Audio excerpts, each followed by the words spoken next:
तो यार जैसा कि आप लोगों को पता है कि मार्वल के बुरे दिन आते ही मार्वल ने अपने पुराने ओजी कैरेक्टर्स को रिकास्ट करके वापस लाना शुरू कर दिया है, जैसा कि आरडीजे एस डॉक्टर डूम। और अब बहुत दिनों से क्रिस इवान के रिटर्न को लेकर भी काफी रूमर्स आ रहे हैं, जिससे रिलेटेड मेरी भी एक थ्योरी है जो थोड़ा आपको अटपटी लगेगी पर है बहुत इंटरेस्टिंग, जिसका कनेक्शन सीधा एवेंजर्स एंड गेम से है। और आप लोगों ने कभी ये नोटिस किया कि मार्वल ने कभी ऑफिशियली नहीं दिखाया कि स्टीव रॉजर मर चुका है। उन्होंने बस हमें यही बताया कि स्टीव रॉजर सिर्फ एक ओल्ड मैन बनकर रिटायर ले लिए हैं। लेकिन सोचो अगर वो अभी भी जिंदा हो और आने वाले एवेंजर्स डूम्सडे मूवी में उनका भी रिटर्न हो, जिसको कनेक्ट करने के लिए मार्वल ने एंड गेम में ही एक ऐसी चीज छोड़ी थी जिससे कैप्टन अमेरिका को वापस उनके प्राइम फॉर्म में लाया जा सकता है, मगर हम सब ने कभी ये नोटिस ही नहीं किया। और क्या हो जब एवेंजर्स डूम्सडे में सभी एवेंजर्स एक इम्पॉसिबल बैटल का सामना करते हुए हार जाए और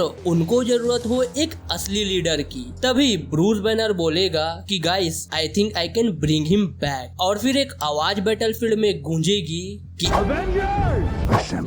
तो दोस्तों वीडियो बहुत इंटरेस्टिंग होने वाली है, तो वीडियो के इन तक बने रहना। और चैनल को अब तक आप लोगों ने सब्सक्राइब नहीं किया है तो कर लो यार, ऐसे इंटरेस्टिंग थ्योरीज वीडियो देखने के लिए। तो यार एवेंजर्स एंड गेम के बाद से एक चीज ऐसी है जो फैन बेस के बीच अनआंसर्ड रही है कि at the end Steve Roger का एक्चुअल डेस्टिनी क्या था। हाँ, हमें ओल्ड कैप दिखाया गया पर मार्वल ने कभी ये ऑफिशियली कंफर्म नहीं किया कि ही इज डेड। उन्होंने हमें सिर्फ यही बोला कि वो रिटायर्ड हो गए हैं, ये बोल के छोड़ दिया। और फिर falcon and the winter soldier में गवर्नमेंट और मीडिया लोग यही स्पेकुलेट करते रहे कि is captain America secretly on the moon. चलो ठीक है, ये सब तो बीते हुए मार्वल के इवेंट्स है, जो हुआ सो हुआ, पर दी बिग क्वेश्चन इज कि फ्यूचर में स्टीव रॉजर को कैसे कनेक्ट करेंगे ये मार्वल वाले। तो देखो मेरी थ्योरी के हिसाब से कनेक्शन यहाँ से बनेगा। तो आप लोगों को एंड गेम का क्वांटम टेस्ट वाला सीन तो याद ही होगा, जहाँ स्कॉट लैंग यानी एंड मैन को हल्क टाइम मशीन के थ्रू भेजने की कोशिश करता है पर उल्टा ही हो जाता है।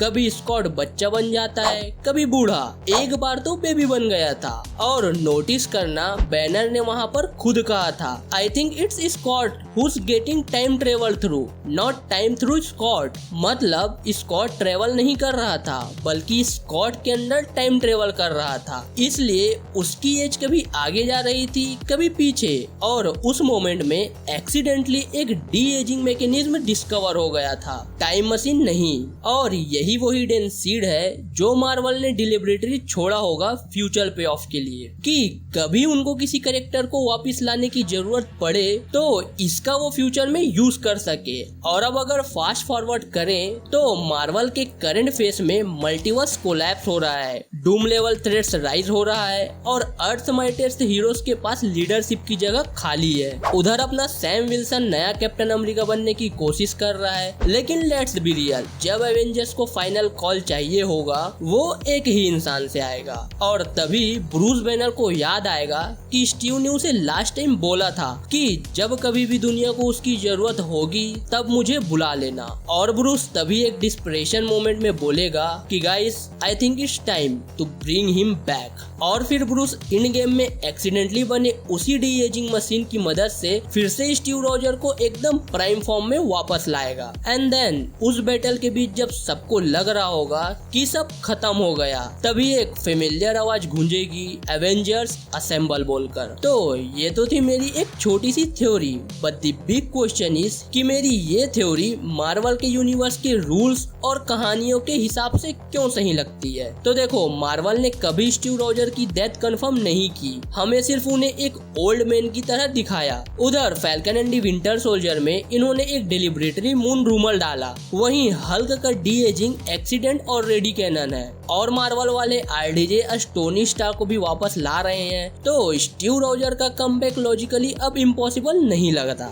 मार्वल हमेशा नॉस्टैल्जिया और लेगेसी बीट्स यूज करता है, चाहे तुम बात करो नो वे होम की या मल्टीवर्स ऑफ मैडनेस की या फिर डेडपूल एंड वुल्वरीन की, ये मोमेंट उसी लाइनेज में फिट बैठता है। और ये थ्योरी एग्जैक्टली वैसी लगती है जैसे मार्वल ने एक हिडन चेकॉस गन छोड़ा हो और वो डी एजिंग वाला सीन अभी तक पे ऑफ नहीं हुआ। और अगर कभी एवेंजर्स को उनके सबसे आइकॉनिक लीडर की जरूरत पड़ी तो स्टीव रॉजर का कमबैक एक इमोशनल, एपिक और क्राउड चीयरिंग एमसीयू मोमेंट बना सकता है। तो यार आपका क्या मानना है, क्या स्टीव रॉजर एस कैप्टन को फिर से वापस लाना चाहिए या कोई नया लीडर बनना चाहिए एवेंजर्स का? अपने थॉट्स मुझे कमेंट करके जरूर से बताना दोस्तों।